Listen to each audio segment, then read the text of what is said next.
My Father, we come to you this evening, Lord. We praise and thank you, Lord, for bringing us safely here, Lord, for another night of Bible study. We pray for those who are still on their way here, Lord, picking their steps here so that they will be with us, Lord, and at this time of Bible study with Pastor Don. We pray for your presence to be with us, Lord. We pray for your Holy Spirit to be here with us, Lord. Claim your promise that whenever 2 or 3 are gathered in your name, Lord, your Spirit will be with us. We also like to pray for Pastor Don. Be with him, Lord. Use him, Lord, as a mouthpiece of yours, Lord. Pray for each and every one of us, Lord. We pray for our hearts and our minds, Lord, to be in tune, Lord, with what you would want us to learn. We ask and pray all these things in Christ's name. Amen. Okay, todo. It's working. Again, a blessed evening, everyone. Good evening. Good evening. Welcome to the 4th session of our Bible study series in Titus. So, 3 sessions have passed, and I hope we've been gaining something. So, if this is your first time to join our Bible study series, I hope you can also, I'm sure there are things you can discuss with your seatmates kasi mamaya i-review naman natin kung ano yung mga napag-usapan the previous sessions. But just like the previous weeks, we'll start with a simple activity. So, as usual, I'll ask you to group yourselves into 2s or 3s. Perhaps, Sean can be... you can choose to be here with the young gentleman. With Rupert, siguro. Yeah, we have Rupert. Bea, with siguro, Sister Jen, and si Bea. Pwede, no? Pwede. And then the 3 of them, if they're comfortable there, it's okay. If you here, the 2 gentlemen here, and you may have one back. Okay, so are you in your respective groups? Okay. So,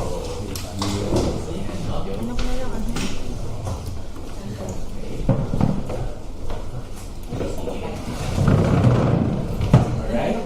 So, here's a simple activity I want you to do in your groups of 2s or 3s.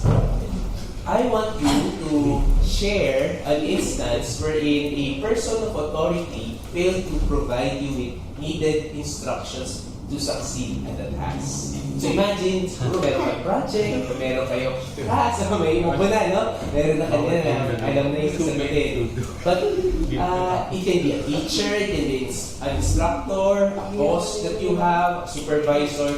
But a person of authority who's supposed to give you instructions, kaya lang, hindi siya nagbigay ng needed na instructions, yung kinakailangan. So may kulang, deficient, pagulo, or iba. And then, I want you to discuss what happened and how did you feel. So, you don't have to take too much time, pero yun lang, kung remember that instance, what exactly happened, and how did you feel? And bakit yun yung na-feel mo? So, each of us will take turns sharing in your own small group lang, okay? So, 2s or 3s para we can each have a turn, okay, to share. So, I'll give you a few minutes to share. So, again, an instance wherein a person of authority failed to provide you with the needed instructions to succeed. What happened? How did you feel? Okay? So, I'll give you a few minutes to discuss within your group.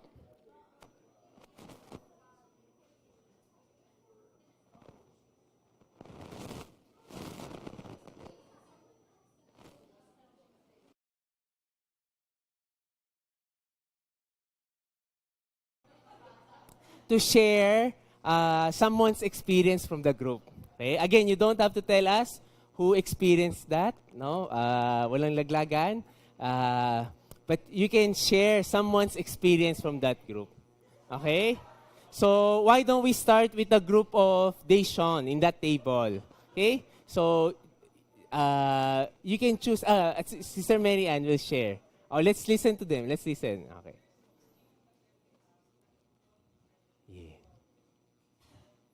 Then lawyers kasi there are 2 experiences that we have. One that was handed down with instructions that are quite detailed. And then there's the instructions naman na by observing. So when it's detailed information, ang kalalabasan sa detailed information, lahat, pass down is also detailed. When it comes to observation, ang mapapass down mo is kung ano yung na-observe mo and what you have learned. So, nagkakaroon lang ng parang Lost in translation. yeah, lost in translation dun sa right side in terms of dun observation when it comes to passing down. Now, on the employee side naman, for those that are dun sa detailed, wait. Erase mo na. Erase mo yung sa employee. Yung sa detailed naman na nakakuha, pag nakapasok sa isang company naman na very more on observation only, na nagiging gumagawa ng paraan, it would be frustrating at first, and then after the frustration, what happens is gumagawa ng paraan to solve the problem. Okay. So for the employee side naman, those that were under observations and those that are given instruction, detailed instructions, no problem. But when it comes to observations, there are really frustrations. So frustrations, either you make away or you become stagnant. Okay. That's the And get scolded. So I think the key word I got label is frustration. So all of it, whether it's an employer, parehas may frustration, right? Pag hindi clear instructions or may loss in translation. Thank you for sharing. How about the group of Dr. Nancy at table? Anyone from that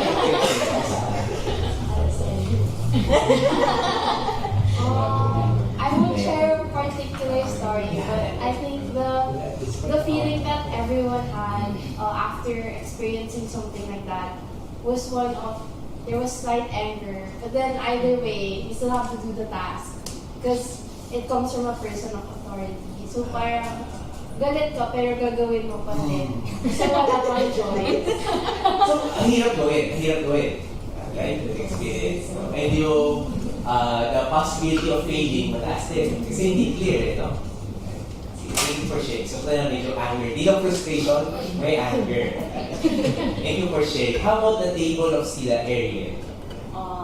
Here, pero medyo unanimous na conflict avoidant. So, gagawin mo pa rin, aakuin mo yung mistake to yourself. Or aminin mo na, okay, I did something wrong, I guess. Kasi, yes. Conflict avoidant nga. Tapos, may nag-share na, once na nag-move to another work, na-realize niya, oh, abusive pala yung situation na yun in that Kilala ko siya. Sino? Makakuha ka sa tingin. Hindi ako yung person of authority. Just to be clear. So, What happened next? So may, in that case, may parang posibleng abuse pa. Pero since non-avoidant, gawa nila. Pero didn't sit well Yeah. with you guys. How about this handsome gentleman here? Sige na lang. Okay. Pili ka na. Siguro sa work, when there's a person of authority that asks you to attend a meeting and hindi naman nalinaw kung ano yung agenda, and baka mayroong intentionally nag-withhold pa ng information that would help you. So upon attending this meeting, yung isa-serve nyo dapat nagalit kasi hindi pa fair. So I guess there's feelings of frustration, betrayal, nawala yung trust, Parang nasabotage pa. parang naisahan na naloko, parang gano'n. Nagamit lang.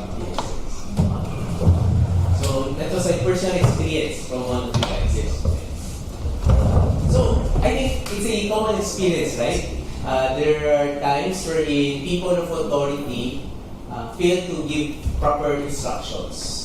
In fact, if you just go to certain government offices, may mga hahanap ka ng, di ba, magpa-process ka lang ng isang document, tapos parang sakit ng ulo mo, parang paikot-ikot, di ba? Kung klaro lang sa pumila, pila-pila ka, nasayang yung oras, nasayang yung araw, tapos hindi mo pa nakuha yung kailangan mo kasi hindi klaro yung instructions. And frustrating, especially if it's at work, if it's maybe sa family, or you need to accomplish certain tasks tapos hindi mo nagawa properly because of poor instructions. Truth is, try natin again. Sige. May nakalikot yata ako.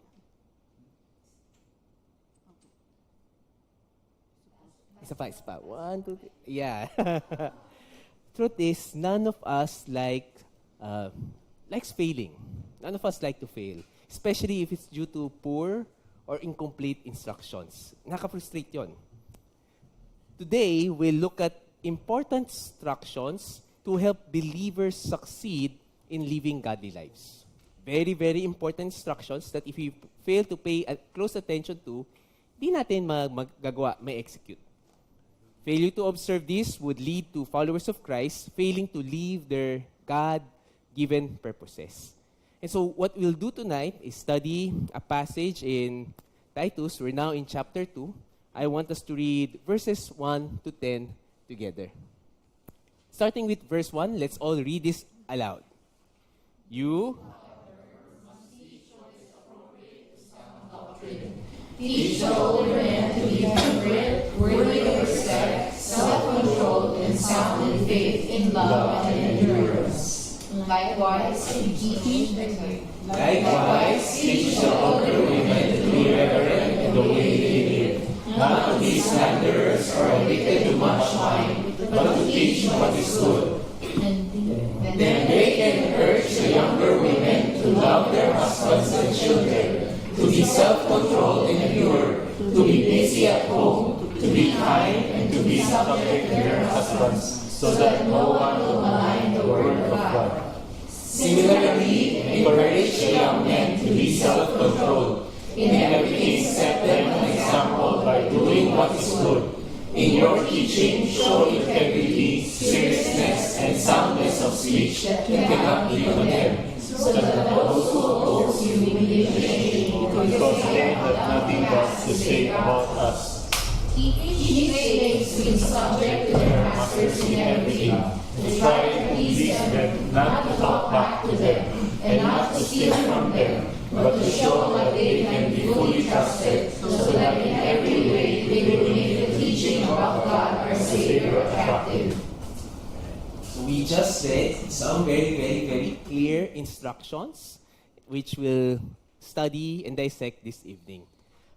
Just like what we did in the previous sessions, we'll be distributing handouts, worksheets, wherein each of us will spend a few minutes trying to answer on our own the questions there, the first 9 questions. So the passage is printed there for easier reference. We'll give you 10-15 minutes to answer the first 9 questions by yourself. Don't use Google, don't use ChatGPT, just from how you understand the verse, the passage, and then later we'll have time to process these things together. You don't have to worry if you get everything perfectly. We'll have time to process together our answers. So we'll give you time to look at these questions.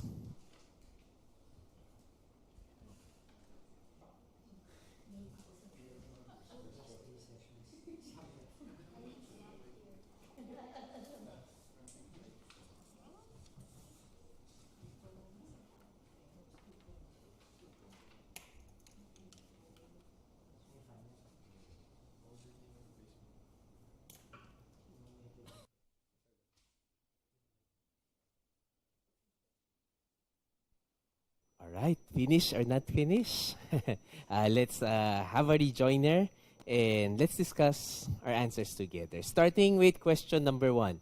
May I ask someone to read the first question? Let me ask Brother Jose to kindly read the first question. In detail, no. But basically, qualification of all elders and teach sound doctrine. Easy. You answer, right? That's the easiest answer. Okay, thank you for sharing. So the first question is, review the key facts we learned in our first few sessions and summarize in a few sentences the entire message of chapter 1. So brothers and said, it has to do with the key qualifications of an elder. Okay? How about the others? We studied how many verses in chapter 1? Marami, right? We spent 3 sessions there. So marami tayong discuss. We talked about the elders in session 2, but we also had some discussion in session 1, and then usapan tayo sa session 3. Let's try. How about Sister Jen? Would you like to try? Just read from your what you want. Ano lang, parang siguro we have to be rooted in the Word of God so that we may live a life that is above reproach. Okay. And as a leader, be able to teach and correct. Okay. So may mga key points, keywords there that we learned from our first 3 sessions. How about the ladies here? Pwede si Ariel.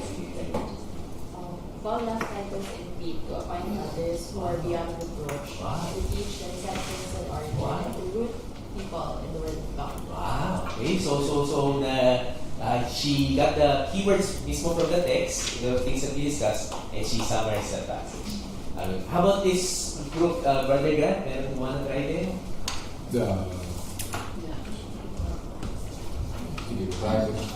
Paul writes to Titus in the churches of Crete to remind and reaffirm Titus's authority and to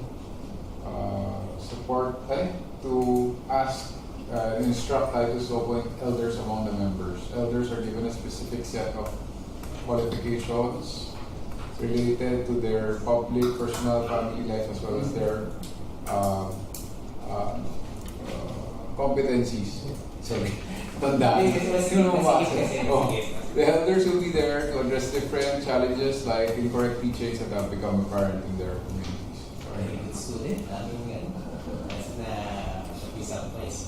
Okay. So why are we doing this? If you notice, we try every week, we try to summarize in one sentence the things we discuss, and then when we go to the next section, we try to again summarize or remember. It forces us to think, and really in a few words, kasi baka what did you learn last Wednesday? And dami, or hindi ko na maalala. But if we are able to articulate in a few words, it helps us remember. There's no perfect summary, but I'll siguro summarize it in this way. Again, just the key facts, key things that we learned. Because the true gospel leads to godliness. That's the first session, di ba? Paul instructed Titus to put in order what was left in the Cretan churches. So medyo sa session 2 yun. And appoint genuinely Godly elders. So nandun na si domestic life, si above reproach, si personal life, doctrinal life. So godly elders in every city. And then the last session, we discussed about silencing dangerous false teachers. So again, there's no perfect summary. Maba pa rin siya, but we try to encapsulate in one sentence, in a few statements, everything that we discuss. So to set in order the things lacking in the Cretan churches, Paul instructed Titus to appoint qualified elders, godly elders in every city to silence dangerous false teachers. So that's the whole of chapter 1. So if you weren't able to join us in the last few sessions, you can go to the YouTube channel of UCCC. So pwedeng balikan. But in essence, ito yung mga napag-usapan. With that in mind, let's now go to our passage this evening. Let's go to question number 2. Brian, can you read aloud this question for us? How is this command related to things discussed in the previous chapter and the next verses? Okay. Diane, is it okay if I ask you to read verse 1 out loud? Titus 2 verse 1. You, however, must teach what is appropriate to sound doctrine. Alright, so right now we know that The one who wrote this letter is who again? The Apostle Paul. And he wrote it to Titus. So when Paul said you, he was referring to Titus. Sabi niya, anong sabi niya? Ang instruction niya kay Titus? You must teach what is appropriate to sound doctrine. Okay. So now, this is in contrast to the false teachers that Paul just mentioned at the latter part of chapter 1. Remember? The last time we were together, pinag-usapan natin yung false teachers. And we learned that the false teachers promoted legalism, Jewish myths. So in contrast, dapat sabi ni Paul, si Titus, ang ituturo niya, appropriate to sound doctrine. Titus was to teach believers conduct that is consistent with sound or healthy doctrine. We saw the word sound last week, and literally it means healthy doctrine. Sound behavior that comes from sound belief. Sound conduct that comes from and agrees with sound belief. Conduct that reflects true godliness. Yun yung kailangan ituro raw ni Titus, sabi ni Paul. Conduct that will match the sound doctrine. And these echoes our lessons from the first few sessions. Remember? About godliness. In fact, we learned that, can we read this together? Wrong teaching leads to wrong living. But sound doctrine should lead to sound conduct. So that's the summary of our lesson also in session 1. As followers of Christ, our behavior should match our belief that the true gospel should lead us to true godliness. That's what Paul wanted Titus to teach the people in Crete. So that's a summary. The conduct of the people in Crete, of believers in Christ, must match their belief. So punta na tayo sa next follow-up question. Sabi niya, what was Paul's instruction? How is this command related to things discussed in previous chapter and the next verses? So dapat daw, yung conduct, Titus was to teach believers conduct that is consistent with sound, healthy doctrine. And as we'll see in our passage tonight, this conduct would make a positive impact to unbelievers who would observe the believers. In fact, aside from Titus, there were 5 specific groups of people mentioned in this text. Sino yung mga tao na yan? Older men. Who else? Older women. Young men. Young women. Meron pa? And the slaves. And then pang-anim si Titus. So 6 groups of people, all in all. So with that in mind, let's go to question number 3. Okay? Magiging juicier na. According to Paul, what should Titus teach older men? In verse 2. Can someone read verse 2 for us? Brother Andrew, okay lang pabasa? Verse 2. Teach the older man to temperate, worthy of respect, self-control, and sound in faith, in love, and endurance. Thank you. So sabi ni Paul, what was Titus to teach older men? To be temperate. Now, what does it mean to be temperate? You see, the word temperate in Greek carries the idea of being sober-minded, of being clear-headed, someone who is calm, not easily angered, as Brother Jose mentioned. But at the same time, older men must also, be worthy of respect. He must teach them how to be worthy of respect. Ano ibig sabihin niya? Kagalang-galang, someone who is honorable, dignified. It carries the idea of being serious-minded and not clownish. No? Hindi ka parang bata. No? Anything else that Titus needed to teach older men? Yan. To be self-controlled. Someone who restrains desires and impulses. Okay? Anything else? Meron pa ba? To be sound in 3 areas. What areas are these? Faith, love, and endurance. So faith, the older men should be sound in their trust in God. Pagdating sa love, there should be concern for others. And in endurance, dapat persevering siya in view of the hope we have as believers. Yan yung sabi ni Paul na dapat ituro ni Titus sa older men. Now, here's the question. Kasi so far, what we did is just enumerate what Paul listed. Why do you think Paul singled out on these traits? Why should Titus focus on this particular conduct when it comes to older men?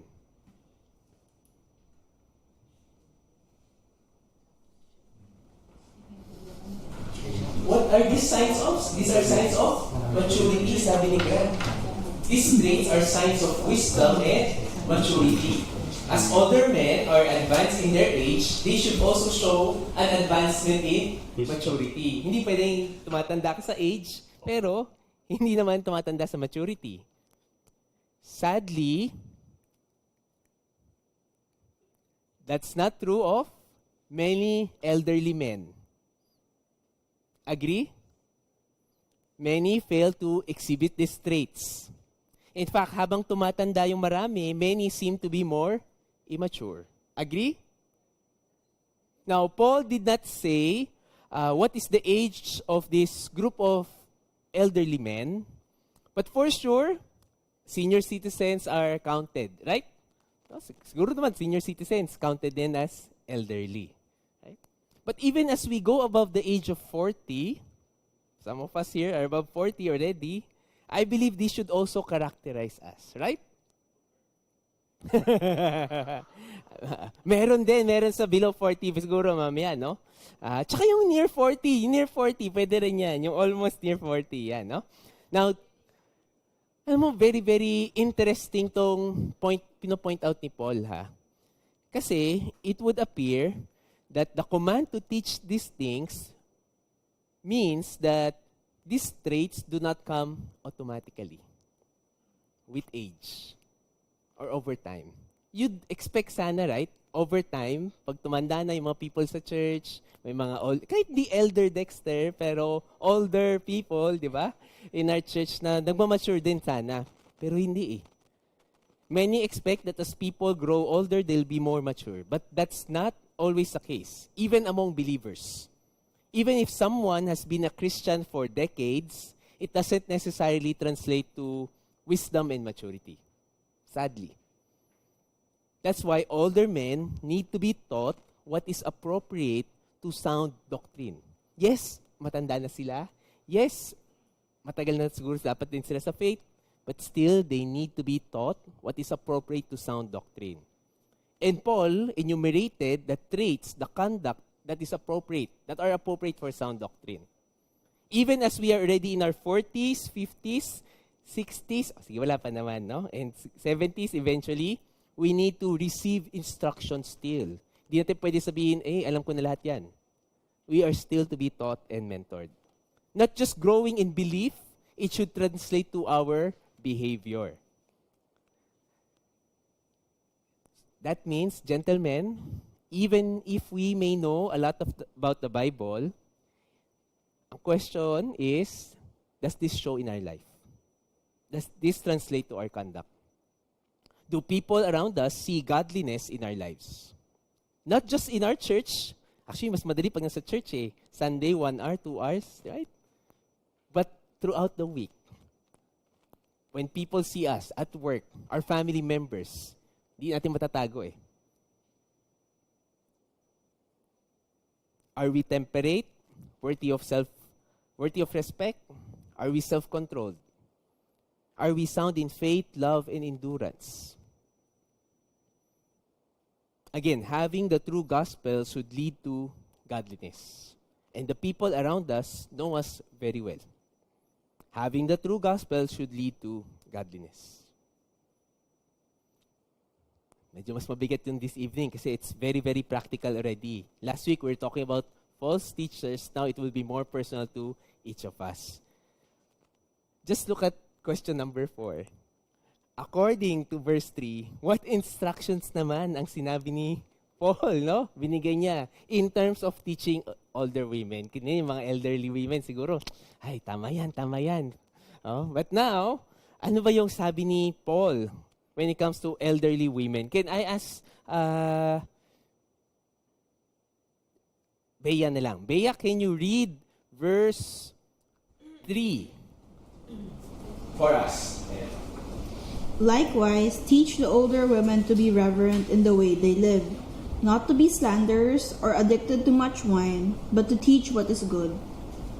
Hindi ko maintindihan bakit too much wine. Babae mo yung inom eh. We'll process together, okay?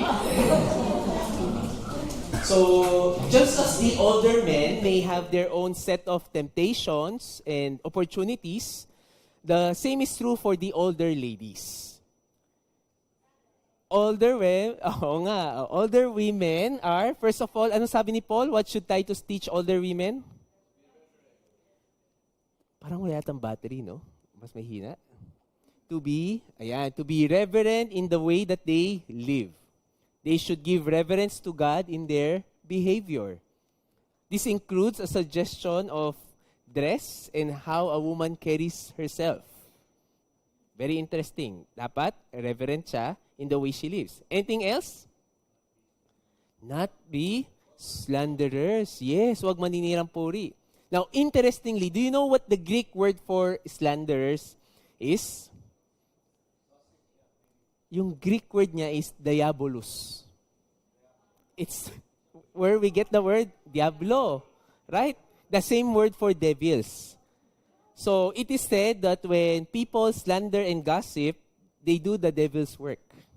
So interesting. So do not be like the devil. Right? People, especially older women, should avoid slandering and gossiping. Sabi ni Paul, turo mo yan, Titus, sa kanila. Huwag silang magagasip. Anything else? Ito na, sabi ni Brother Jose. Ha? Sabi ni Paul, they should not be, Titus, hindi lang nga sinabi niya sa women don't be addicted. Sabi niya, Titus, ituro mo. Turuan mo sila, wag. Hindi magiging addicted sa much wine. Di lang ang wine, addicted to much wine. Bawal ang lasengga. See, this was a common failing of older women in Roman and Greek societies, culture. And the ladies in Crete were not exempted. Remember our first session about how carnal the people in Crete were? Older ladies in Crete were very prone to slandering and drinking. And Paul recognized the need to address these issues. While they had specific challenges, they also have an opportunity to serve God. Ano yung opportunity nila? Sabi ni Paul, they are to teach what is good. So yes, may mga kailangan silang iwasan, ihinto, itanggal, pero meron din sila kailangan gawin. And that is to teach what is good. Because they are older, God can use their wisdom and experience as they admonish younger women. This gives the older women something positive to live towards instead of slandering and drinking all the time. Now, clear so far? Ayan. Now, Paul did not also specify the age group of elderly women. But siguro, we can also safely assume that if you're above 60 years old, older woman ka na, di ba? You're an old lady. Pero siguro yung mga 40 and above then, no? Just like the men kanina, I think this should also characterize our conduct. Okay? I'm not saying who among you here are above 40 already, okay? Baka hindi na ako makilabas, no? But let's go to number 5, okay? So far, so good tayo. So meron ng older men, dapat, review tayo ha, kasi baka sa dami ng groups, makalimutan natin. Si older men, ano yung importante? Dapat, temperate, no? Especially if you're a guy, I think it's good that you are able to enumerate this. Temperate, what else? Worthy of respect, self-controlled, sound in faith, love, endurance. Sabi ni Paul, yan yung mga importante. Pag older women naman, ano importante? Reverent the way you live, not slanderers, not to be addicted in wine, substances. Meron pa ba? To teach what is good. Very good, very good. Okay, baba naman na tayo konti. Sabi na kasi pinag-iinitan lahat ng mga mas senior or above 40. Let's go to the next question. I'll ask Winston to read the next question. Ayan, okay? Next question, number 5. Number 5. According to Paul, whose role was it to teach younger women sound conduct, and how exactly does that look like? Why do you think was there a difference in terms of who will give these particular instructions to the younger women?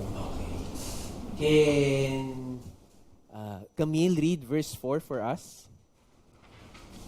Then they can urge younger women to love their husbands and children. Alright, sige.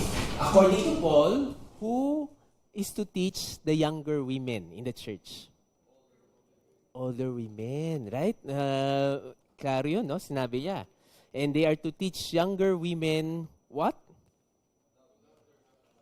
Ayan, to train younger women to love their husbands. By the way, in NIV it says to urge, but literally the Greek word means to train, to teach. So older women are to train, to teach younger women these things.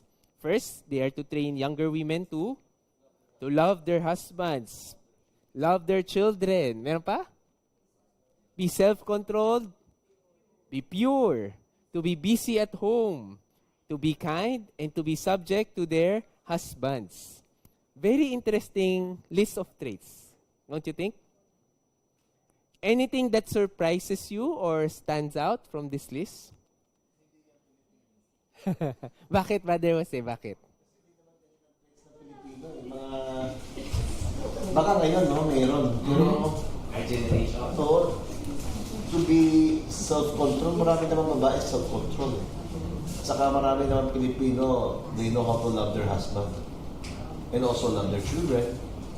Maybe sa mga Caucasian, may not be exactly the same. But in reality also, we live in a generation na may shift, no? I think many households, especially the younger generation, I see may nagdanad dito, no, na may ibang dynamics sa maraming homes right now, no? Especially with the rise of feminine movement, feminine rights, na pag narinig nila yung ganitong description, very chauvinistic ng Bible. Very, napaka-old school. Parang hindi yan applicable today kasi very limiting. Isipin mo, sa bahay lang dapat busy at home. Parang paano yan? Di ba dapat kami pwede lumabas, mag-aral, no? So, apparently, instruction for the young women, if you notice, begins with home matters. Interesting, right?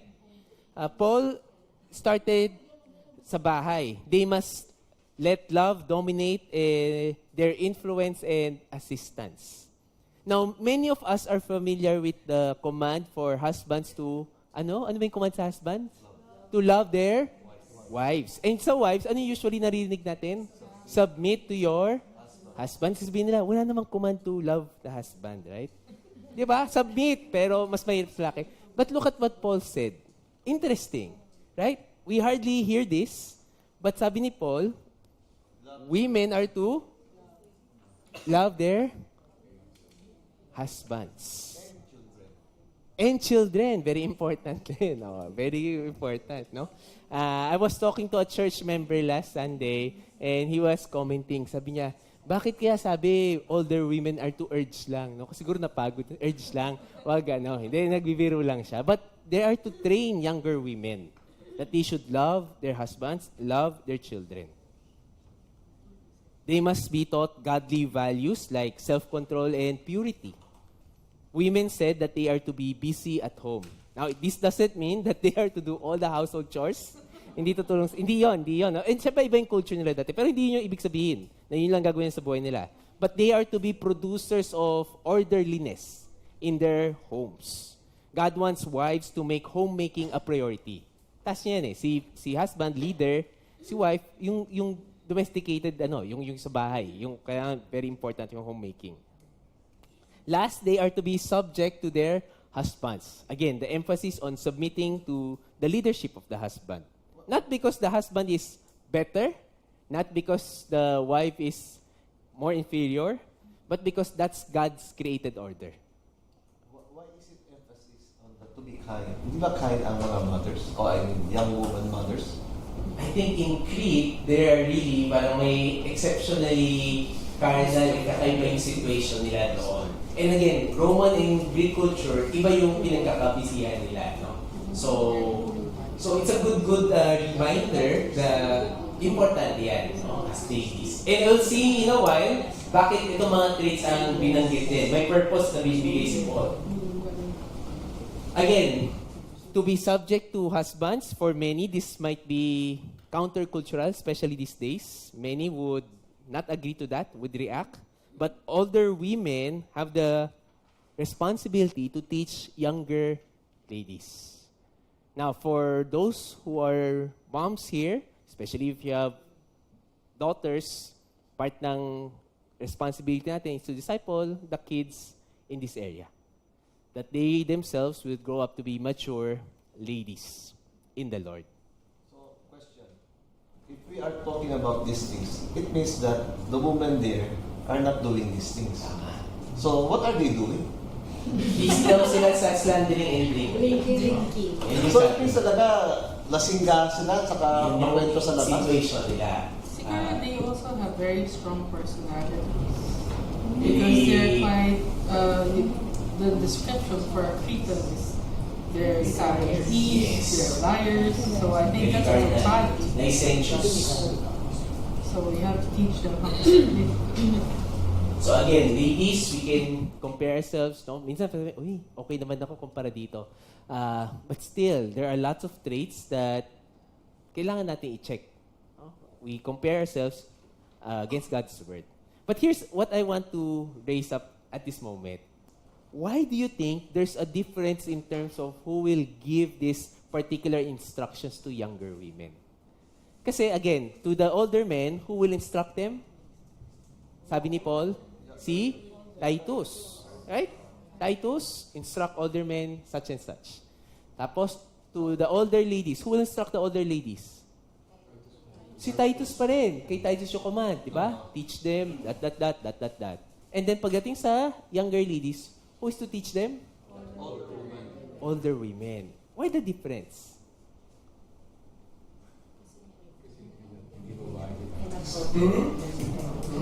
Ito sabi ni Grant kasi hindi babae dito. Okay. Pero hindi rin naman, tuturuan niya yung mga older women. Hindi rin Women understand. What do you, Bea, saying something? Women understand women. Sorry? An older woman would understand the qualms of a younger woman. Okay, so totoo naman. Older women can relate better, understand better the younger ladies. However, pero si Titus, may limitation din sa pag-relate niya sa older women. Hindi siya babae. Remove the temptation from Titus. To remove the temptation From Titus. You see, it's not appropriate for men to teach younger ladies. Even if these ladies are married. Interesting, right? Kasi married tong mga to eh. Hindi naman sinabi ni Titus, pag single, iba na magturo. Sa kanya, basta young ladies, paturo mo yan sa mga older ladies. I believe it's done for the protection of Titus, for the protection of the ladies, for the protection of the church, for the families. A man discipling younger ladies can be breeding grounds for temptations, for gossips. Kahit hindi nga siya tempted, pero magagasip naman siya malakas magchismis. Kasi sira talaga, naku, may something dyan. Or it can be a start of inappropriate relationships. Hindi lang temptation, inappropriate na yung relationship. So it's best to protect Titus, the instructor, the pastor, protect the leader, protect the ladies, protect the church, protect God's name. Make sense? I've shared this to our church, and I shared this to the men in our small groups. I made a personal practice to minister to men pag ladies, wife ko. Di ko na kukwento yung mabang story, but someone mentored me a long time ago, single pa ako. Sabi niya, binigyan niya ako ng ganitong perspective. Sabi ko, dati, parang grabe naman, sobra naman, exage. But as I started, sabi ko, as the more I think about it, there's really much wisdom to that. There are many who fall into temptation, and they are no longer in the ministry. Nasisira yung name ni God, nasisira yung church, unnecessary. Yung iba kahit hindi naman, walang ginawang mali, per se, baka hindi sin, but the gossip, the rumors, sayang. No? My wife ministers to the ladies in our church, and in fact, even beyond our church.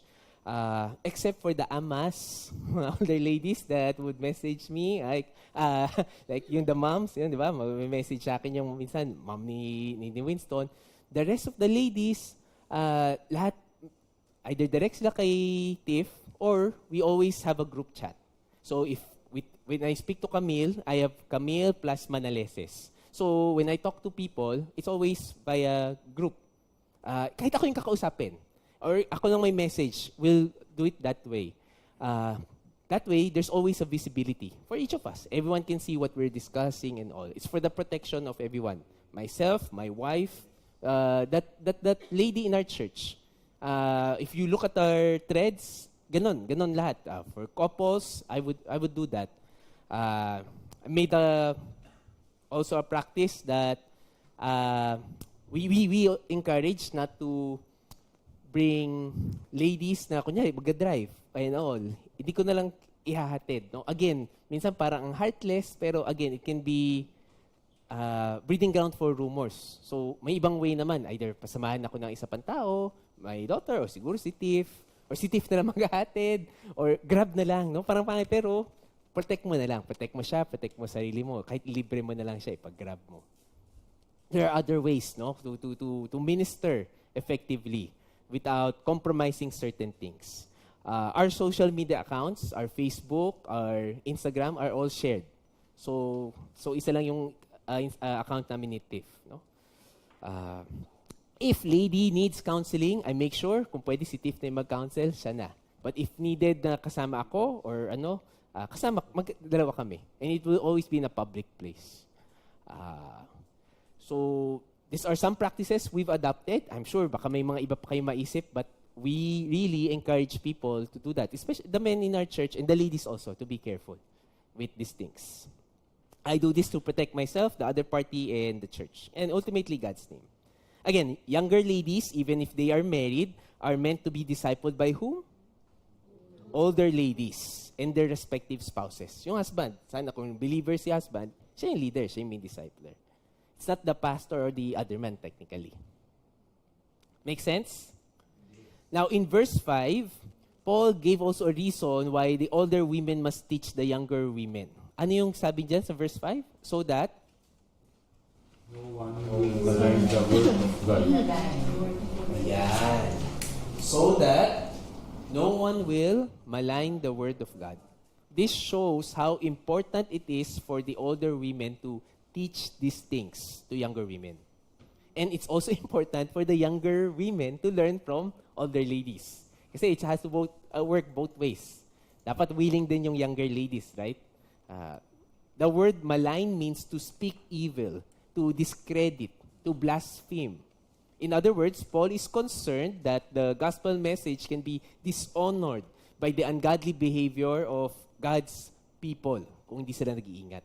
When believers don't live in a godly manner, the reputation of God's truth may be discredited and blasphemed before others. The issue is not that the gospel is flawed. Hindi problema yung gospel message. But that our lives distort how others will perceive the gospel message. The gospel message is perfect as it is. Ang problema yung conduct natin. Pag nami-misrepresent natin, nadi-discredit tuloy yung message na maayos naman.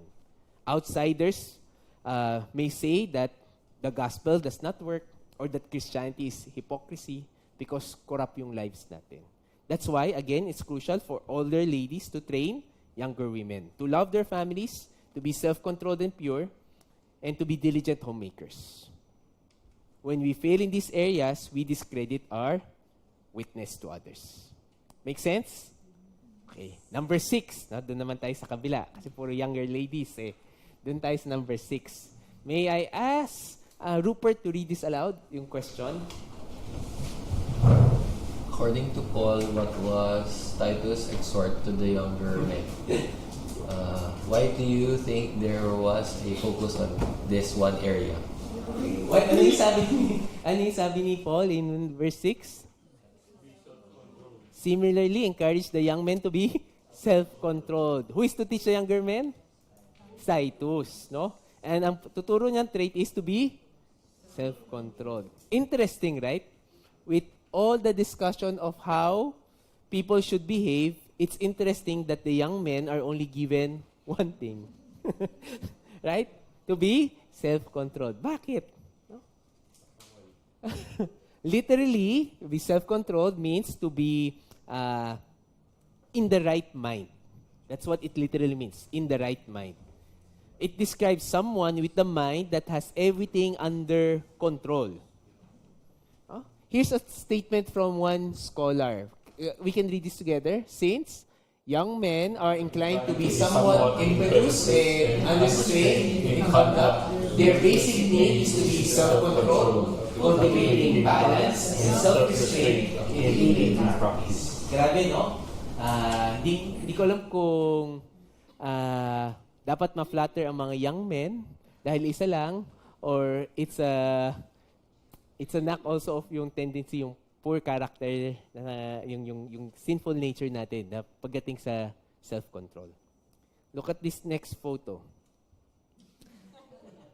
This is a common picture of how young men spend their time. Would you agree? Sabi niya, hindi na pastor kasi pwede na, mobile games, video games, online games. This is true even for many husbands today. Agree? You and I know of husbands who play, even if 30s, 40s, 50s. Agree or disagree? Meron, di ba? Meron. Others may not be hooked with games, but they lack discipline in other areas. From what they watch, what they eat, what they drink, what they buy. Correct? In fact, we know many young men spend lots of money into sports cards. Ako, nasa Happy Stadium pa naman kami, di ba? Marami gaming, toy collection, shoe collection, watch collection, car collection, other stuff. Now, not necessarily wrong per se, pero kailangan din tingnan, is this unrestrained already? Good stewardship ba yan? Is this a sign of lack of self-control din? Why is this person into these things in the first place? Something to think about. Now, others are hooked into vices. From smoking, drinking, gambling, illegal substances, womanizing, pornography. Paul said that young men are to be encouraged, taught, trained to be self-controlled, to be in the right mind, to have strength of mind to govern every instinct and passion. Yan yung sabi ni Paul. Kailangan turuan natin yung mga young men. Now, for all the young men in this room and those joining us online, so sino bang young men? Siguro, yung pababa na ng 40 kasi sabi natin 40 up, older men na eh. Diba? How are we doing in this area? Again, there's just one trait that Paul highlighted. But are we men of self-control? Very important question to ask ourselves. Sa older men, hindi rin naman nakalusot kasi sinama rin din ni Paul yan. Marami pang iba. Dapat mature ka, hindi lang sa self-control. More areas pa. Clear instruction from Paul, right? Very clear. Let's go to question 7. According to verses 7 and 8, what was Titus expected to do? And why are these important? What must Titus do? Set example. In everything, Titus must set them an example by doing what is good. Meron pa ba? His teaching must show integrity, seriousness, and soundness of speech that cannot be condemned. In other words, Titus had to be a role model. Hindi lang teacher, but he has to be an example. He himself must walk the talk. And this must be seen in his integrity and doctrinal stability. Now, why are these important according to Paul? What did he say in our passage? Yeah. So that those who oppose, ano raw? May be ashamed. May be ashamed and they have nothing bad to say about us. Again, this is consistent with the first requirement for someone to be an elder or a pastor. Remember? A pastor must be above reproach. He must be blameless, di ba? Total opposite yung life niya, yung conduct niya dapat from the false teachers. And so, as the one pastoring the churches, it makes perfect sense that Titus himself should be blameless. Kasi siya rin mag-appoint ng elders eh. If he himself is not doing this, living this kind of conduct, then paano siya makaka-appoint ng elders? Wala siyang credibility. He must model before others godly living and sound teaching. Question number 8 tayo? Question number 8. According to the last two verses, what should be believing slaves be taught? Why are these important? Ano na dapat ituro ni Titus sa mga believing slaves? Slaves have to be subject to their masters in everything. They are to try to please them, not to talk back to them, not to steal from them, but show they can be fully trusted. Now, I believe these are quite self-explanatory, right? And even if you are an employer, you would want your employee to exhibit these things. Why are these important according to Paul? Ayan, he will reiterate again, so that in every way, slaves, believers, will make the teaching about God, our Savior, attractive. The Greek word for attractive is kosmeo. It's where we get the word cosmetics. Now, when we apply cosmetics, some of the ladies here, mahilig sa cosmetics, when you apply cosmetics on a subject, you don't change the substance of that thing or person. Tama? But we enhance the appearance of the subject. In the same way, when slaves demonstrate godly behavior, they don't change the teaching about Jesus, but they enhance the beauty of the gospel message. Yun yung sinasabi ni Paul. In short, Paul wants the believing slaves to make the gospel look as beautiful and compelling through their godly conduct. Now, I understand we don't have slaves today, just like Paul had. But, ang meron tayo, scholars will point out that the closest thing to modern slaves are professionals, are modern-day professionals. Similar to slaves, professionals have bosses they answer to. Of course, may certain rights tayo na wala yung bond slaves during Paul's time, pero may ganon relationship din, dynamics, na may master ka sa trabaho. And similar to the slaves, meron expectations. How we conduct ourselves at work say a lot about our faith, which should make us wonder, how is our testimony at work?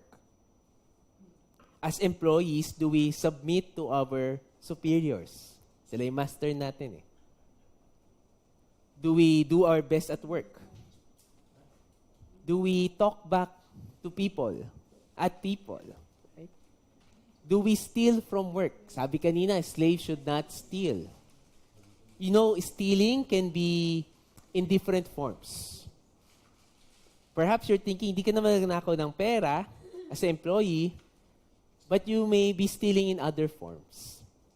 Office supplies. Di ba? Bond paper dito, stapler, pin. Di ba? Time. Company time. Yung lunch break mo, 2 to 3 hours. Di ba? Late ka papasok, tapos kahit okay lang sa office ka, pero iba yung ginagawa mo. Iba yung binabayaran ka, pero nasa Facebook ka. Again, can we really be trusted at work? Paul said that to teach slaves, workers, to be subject to their masters in everything, to try to please them, not to talk back to them, not to steal from them, but to show that they can be fully trusted. So that in every way, they will make the teaching about God, our Savior, attractive. So that we will make the teaching about God, our Savior, attractive. Last question, or last statement, summarize the biblical message in one sentence. Okay. Let's ask Tiffany to, I know you wrote a lot there in your paper. Can you summarize in one sentence what we've learned this evening? To teach all believers of all ages and stations to live godly lives or honorable lives that reflect sound doctrine, so that their behavior makes the gospel attractive and leaves opposers nothing to say. Nothing to say. Team, ikaw, would you like to also again, there's no one perfect way, but these are some ways to summarize. Sa akin, sa ito, Titus must teach and model before different groups in the church sound conduct, or godliness, that's the key word, key na rin. That is feeding to sound doctrine. So, yun yung summary statement. He must teach, and he must also model. Two important things. Not just teaching, but modeling. And then all groups in church. Sound conduct that matches sound doctrine. So if I translate it to modern believers today, leaders must teach and model to different groups sound conduct that is fitting for sound doctrine. Or, if you want to replace pa, leaders must teach and model godliness that comes from the gospel to the whole church. So that's essentially what the passage is all about. Now that we've dissected the passage, let's end with some key takeaways. First, maturity isn't a given. Advancement in age doesn't mean an advancement in maturity. That's why we need to intentionally teach believers how to be godly, to show conduct, no? That's in accordance to sound doctrine. We need to train others to be godly. We need to also disciple all generations. All generations must be discipled. Sometimes we neglect some age group. Hindi, okay na yan. Okay, yung bata pa yan. Or we're thinking, ay, matanda na sila. But all generations must be discipled. Not just the young people. This is also important. Younger ladies are to be discipled by whom? Older ladies. In a sense, if babalik ka rin mo, older ladies must disciple younger ladies. Very important din. Kung if you belong to the older ladies na group, then you should be mentoring other ladies. Last but not the least, we need models, not just teachers. Mentors who walk the talk. When we teach others, we should also make sure that our conduct is upright, is godly. And so, with that in mind, let's go to our discussion questions. I'll be assigning you in groups, no? Kasi para ma-maximize natin yung time, I want you to discuss these 4 questions. So answer these 4 questions in your small group of 3s or 2s, no? Camille, Ariel, and Bea in one group. Diane, Janine, and Tiff in one group. Andrew, Dexter, Jose in one group. Brian, Winston, Tim, and Grant, one group. Jen, Marianne, Nancy, and Joy, one group. Deshaun, Rupert, and the gentleman over there, can I ask for your name? Jacob, Deshaun, Rupert, can be in one group. Okay, so please go to your respective groups. No, you can go to the sofa. You can go here in front. I'll give you some time to discuss what has been processed this evening. To process what has been discussed. Okay? So these questions are also in your worksheets.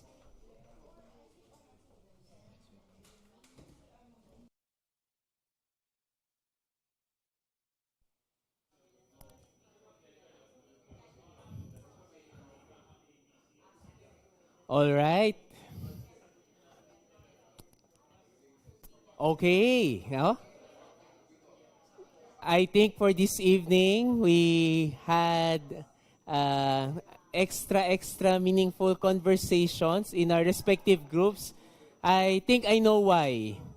Because we're grouped according to our respective age groups. That's why I think yung dynamics, no? Si Grant natuwa tsaka si Tiffany, no? Kasi sila yung natuwa. Oo. Oo. But I think mas relate tayo kasi we're with the same age group, same life stage, no? But as we wrap things up,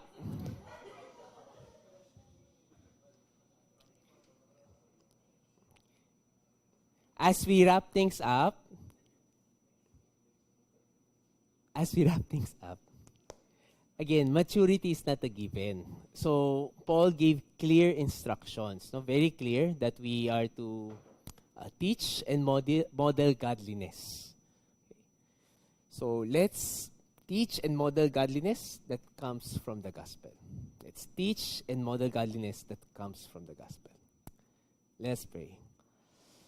Father, thank you once more for a blessed time of fellowship, a blessed time of studying your truths, a blessed time of really learning from your word and gleaning instructions from you, from Paul, and ultimately how our conduct should reflect godliness so that others will be attracted to the gospel message. God, you know our respective struggles, our respective challenges, the things, our conduct, the traits that we need to develop, we need to sharpen. By our own selves, we can't do it. We need your spirits working in us. We need to submit to you day by day, moment by moment. Would you send to our midst godly mentors? May we be godly learners as well. May we be willing mentees. And may we also be godly mentors to others. Salamat again for blessed time of teaching us and discipling us. May we make good our commitments to you. Help us to apply the truths that we've been learning. We pray for our trip home. Do keep us safe, and we are excited to what you have in store for us this Sunday as we have a joint service together. Salamat, Lord. In Jesus' name we pray. Amen. Thank you, everyone. Next week, we have a break kasi Holy Week. We'll resume second Wednesday of April for session 5. April 8. So, no session next week kasi it's Holy Week. Okay? Thank you and good evening. Thank you.